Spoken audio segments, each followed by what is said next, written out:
All right, let's get this show started. Francis Ngannou suffers a parent's worst nightmare. On Monday, Cameroonian news outlet 237 Online reported that Ngannou's 15-month-old son COLBY passed away. The exact circumstances of the tragedy are still unknown. On X, Francis wrote, "Too soon to leave, but yeah, he's gone. My little boy, my mate, my partner COLBY was full of life and joy. Now he's laying without life. I shouted his name over and over, but he's not responding. I was my best self next to him, and now I have no clue of who I am. Life is so unfair to hit us where it hurts the most. How do you deal with such a thing? How can you live with it? Please help me if you have an idea, because I really don't know what to do and how to deal with this." Francis, we're extending heartfelt condolences to you during this challenging time. Ngannou's coach, Eric Nixick, wrote, "It's been a heavy few days. Words can't express the pain we all feel for the Ngannou family during this time. Please keep Francis and his family in your heart, and may this be a reminder of the fragility of life. Say I love you more often. Tomorrow isn't guaranteed." Francis's manager, Markel Martin, tweeted, "Please respect Francis and his family during this traumatic time. I, along with millions others, will be praying for their strength, perspective, what really matters." Conor McGregor wrote, "Absolutely gutted reading this, Francis. I can only imagine the pain you are in right now. I am so sorry hearing this news. I pray God has the best and safest place in heaven for him until you meet again." Chris Weidman, "My prayers are with you and your family." Michael J. White, "As a man who's lost sons, I cling to the miracle they were ever here. My grown one got to live by his own rules, and my baby only knew love in his brief time. He was shielded from much of life's ugliness and turmoil. I hope his spirit inspires your strength and cherish life even more." Alex Volkanovski, "I'm sorry for your loss. My thoughts and prayers are with you and your family."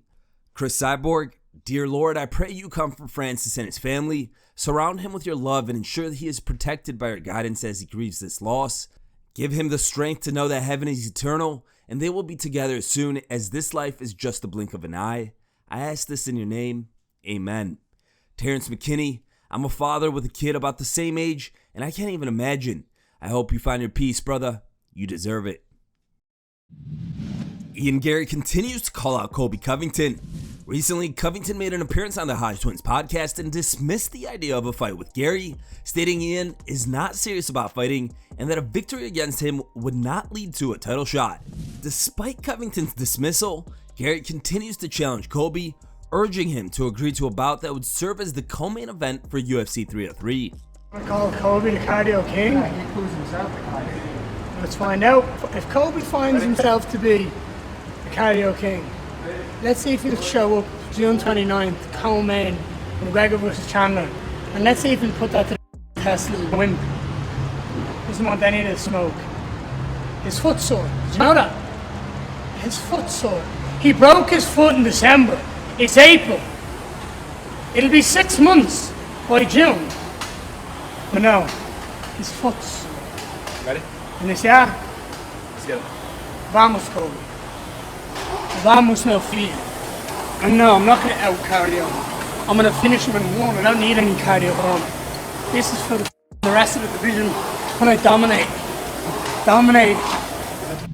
Gilbert Burns calls for a rematch against Kamaru Usman. After suffering back-to-back defeats to Jack Della Maddalena and Bilal Muhammad, Gilbert Burns is looking to return to the win column and wants a rematch against Kamaru Usman. While speaking on the Show Me the Money podcast, Burns said that he was very emotional in their first fight and that a win over Usman would get him back in the top 5. And I like it, bro. I like it, you know. Every rematch, right? Moicano said the same, right? Every rematch is always welcome, you know, like. And that's a good one, you know. I like. There's not a lot of guys on the top 5 available right now. Like, I don't think if he'll do it, you know. But I would love to do that fight, you know. I think it's back in the top 5 fight for me.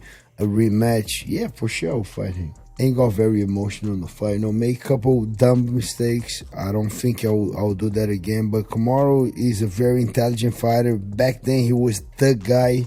So yeah, I think it'll be an amazing fight. If I could pick, that would be my pick for my next fight. Yeah. Tom Aspinall is not happy with the start date for UFC 304. Last week, the UFC revealed its much-anticipated return to the UK with UFC 304 set to light up Manchester's new co-op live arena on July 27th. Tom Aspinall has confirmed his participation, intending to defend his interim title at the event, with Curtis Blaydes as the most probable challenger. In a move aimed at catering to US audiences, the UFC announced that the event's prelims are slated to begin at 11 p.m. British summertime, which means the main event will most likely not take place until around 5 a.m. BST, criticizing it as unfair to UK supporters. This scheduling decision has sparked considerable discontent among UK fans. Expressing solidarity with the local fan base, Aspinall voiced his frustration over the timing on his YouTube channel, criticizing it as unfair to UK supporters.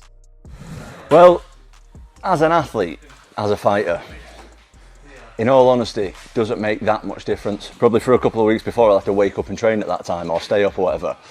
Like, I've flown across the world multiple times and fought on different time zones, so it's not as bad as that. As a fan who wants to watch it live, I think it is absolutely terrible. I think, yeah, it's just not fair on the fans, not fair on the UK fans. Obviously, predominantly it's an American audience, so I understand that they want to sell to them. But why can't they sell to them in the afternoon, which is our evening time? Why can't the Americans watch it in the afternoon? And the UK fans, the Manchester fans, the European fans can all fly to the event, sell out this new arena. I mean, it's going to sell out regardless, mate. We're very, very, very, very, very lucky to have a pay-per-view event in Manchester. Very lucky. But UK MMA, let's put it on UK time. Jimmy Smith reveals the truth about Ronda Rousey. In recent weeks, Rousey has been at the forefront of media attention following the global release of her memoir, Our Fight. The book delves into her explosive entry into MMA, her journey in Olympic judo, and her personal experiences with concussions. To promote her memoir, Rousey has made appearances on a variety of shows and podcasts. On a notable episode of the Chris Cuomo Project, Rousey expressed that Joe Rogan, among other media figures, should apologize for spreading false narratives about her career. Furthermore, during an episode of Unlocking the Cage, Jimmy Smith, who previously worked as a UFC color commentator, revealed some startling insight into Rousey's interactions with the UFC's broadcast team during her Octagon run. Let me let you in on something. Ronda, if you are listening, people behind the scenes, camera people, audio people, the people you can push around and the people you can bully and the people you can talk down to can't stand your fucking ass.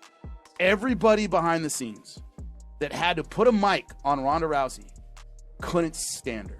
I said, why? They said she was a bitch to us from the moment she sat down to the moment she got up. Like, it's our fault she has to do this interview to hype something in her next fight, and she's just miserable, and she's mean to us, and we can't stand her. They were cheering when she got knocked out. This is what I was told. Because those are the people you can be mean to and rude to, and they can't fight back. Those people couldn't stand Ronda Rousey. So don't sit here and tell me that you're the victim. When the poor guy sitting behind the camera who's doing his job gets shit on by you, or you're mean to the person asking you questions when we're hyping your fight, don't give me this victim shit. Don't waste my time with it. Time for today's top memes. Third place was found over on Facebook and was posted by Robert. Second place meme was found over on X and was posted by MMA Fan. And the top picked meme was found over on Reddit and was posted by Fight Fan Jade.